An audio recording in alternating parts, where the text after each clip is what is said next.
3 may tarixinədək bu dükana olan bütün borclar bağlanıb. Bu günlərdə Binəqədi rayonu Yuxarı Sulutəpə qəsəbəsində həm aptek, həm də bir neçə ərzaq mağazasının qarşısında bu yazını görmək olur. Mağaza sahiblərinin verdiyi məlumata görə 2 gün bundan əvvəl Ramazan bayramı münasibəti ilə bir xeyrsevər vətəndaş bütün borcları bağlayıb. Üstəlik o, çıxarkən nisiyə dəftərini də özü ilə götürüb və bu yazını da özü mağazaların önünə yapışdırıb. Bir gün orta bu vaxtlar idi. 35-40 yaşında olan girdi içəri, nisiyə dəftərini istədi məndən.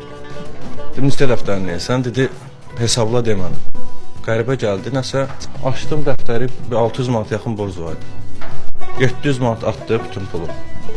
Dedi, dəftəri götürüb deyirəm.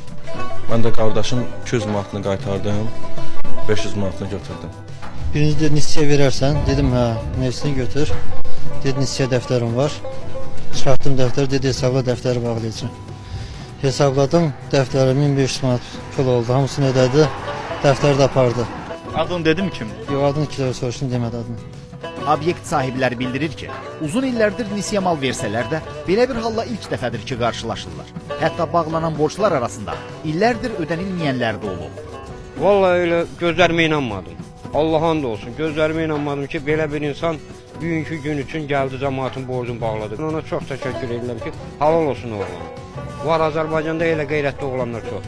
Deyəsi ki, özümə zəng elədi, maraqlandı. Dedi ki, Fuad, borcu niyə gətirmirsən, zərafatsan? 90 manat, 88 manat borcum vardı. Dedim, gətirib verərəm. Dedi, bir nəfər gəldi, hansısa bir insan, orucda Ramazan ayına əlaqədə o borcları xətləyib, dəftər götürüb gedir. Hamı sevindi, hamı. Kimin borcları vardı, şimdi 3 ildən 4 ildən pulu verməyənlər də var.